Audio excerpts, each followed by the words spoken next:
Albert মেহরাবিন তিনি একজন psychologist. তিনি একটা কমিউনিকেশনের সূত্র দিয়েছেন। সেটা হচ্ছে যে 7, 38, 55 দ্যাট মিনস হচ্ছে আপনাকে যদি জিজ্ঞেস করা হয় যে আপনি কেমন আছেন? আপনি বললেন, "আমি ভালো আছি।" এভাবে যদি আপনি বলেন দ্যাট মিনস হচ্ছে যে আপনার শব্দের সাথে আপনার বডি ল্যাঙ্গুয়েজ এবং আপনার যে কণ্ঠস্বর বা টোন এটার কিন্তু মিল নাই। এটাকে বলা হয় ইমোশনাল মিসম্যাচ। এই ক্ষেত্রে ওয়ার্ড মানে শব্দটা 7% ম্যাটার করে, আপনার বডি ল্যাঙ্গুয়েজ 55% ম্যাটার করে এবং আপনার টোন বা কণ্ঠস্বর 38% ম্যাটার করে। আলবার্ট মেহরাবিনের এই যে ফর্মুলা এইটা শুধু ইমোশনাল মিসম্যাচ এর ক্ষেত্রেই কিন্তু প্রযোজ্য। দ্যাট মিনস হচ্ছে আপনি যে কথাটা বলছেন সেটার সাথে আপনার যে টোন এবং বডি ল্যাঙ্গুয়েজ এটা কিন্তু সাপোর্ট করে না। মানে বিপরীত। আপনার কথাটা যেটা বলছেন আপনি ভালো আছেন কিন্তু আসলে আপনার টোন এবং বডি ল্যাঙ্গুয়েজ সাপোর্ট করে না। এইটা হচ্ছে আলবার্ট মেহরাবিয়ানের সূত্র। কিন্তু আমরা এই জিনিসটাকে আসলে কিন্তু ভুলভাবে ইন্টারপ্রেট করি। যেমন ধরুন আপনার এক কলিগ আপনাকে জিজ্ঞেস করল যে ঢাকা থেকে সিলেটের দূরত্ব কত? আপনি বললেন যে ২৩০ কিলোমিটার দূরত্ব। এটা কিন্তু একটা ফ্যাকচুয়াল কমিউনিকেশন, এটা একটা রিয়ালিটি। এই ক্ষেত্রে কিন্তু ওয়ার্ড মানে শব্দটা অনেক বেশি ম্যাটার করে।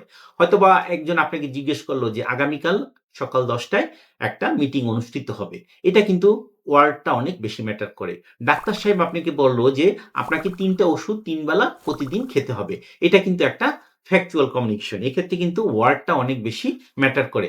যেমন ধরুন ২য় মহাযুদ্ধের সময় যখন ব্রিটেনের যে প্রাইম মিনিস্টার ছিল উইনস্টন চার্চিল, তিনি কিন্তু প্রতিদিন রেডিওতে এসে ব্রিটিশ যে জাতিকে তিনি কিন্তু উদ্বুদ্ধ করতেন এভাবে যে, ব্রিটিশ কিন্তু বীরের জাতি। তারা কিন্তু কখনোই পরাজিত হতে পারে না। আমরা একজন সৈন্য থাকলেও কিন্তু আমরা বিজয়ী হব। কারণ আমরা পরাজয় বরণ করতে কখনোই শিখিনি। এভাবে যে একজন লিডার যখন দেশকে অনুপ্রাণিত করে, তখন কিন্তু তার ওয়ার্ডটা কিন্তু অনেক ম্যাটার হয়। তখন বলি যে, "change your word, change the world." এক্ষেত্রে কিন্তু এই সূত্রটা যে আলবার্ট মেহরাবিনের যে সূত্রটা, এটা কিন্তু প্রযোজ্য হবে না। তো আমরা যদি এখন একটু রিক্যাপ করি, সেটা হচ্ছে যে ইমোশনাল মিসম্যাচ এই ক্ষেত্রে কিন্তু আলবার্ট মেহরাবিনের সূত্রটা কিন্তু প্রযোজ্য হবে যে, "আমি ভালো আছি।" এই কথাটা যদি আমি খুব দুর্বলভাবে বলি সেক্ষেত্রে এটা প্রযোজ্য হবে। কিন্তু অন্যান্য ক্ষেত্রে ইনফরমেশন এর ক্ষেত্রে এটা প্রযোজ্য হবে না। যেমন ঢাকা থেকে সিলেটের দূরত্ব কত? এই ক্ষেত্রে প্রযোজ্য হবে না।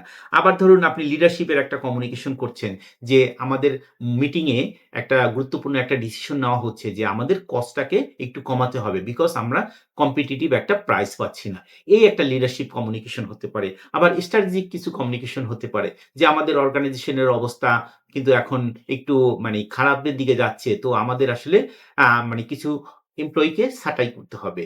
তো এই জিনিসটা আসলে লিডারশিপের ভাষায় আপনি যত empathetically যত কমিউনিকেট করতে পারবেন, এটা হয়তোবা একটা স্ট্র্যাটেজিক কমিউনিকেশন হতে পারে।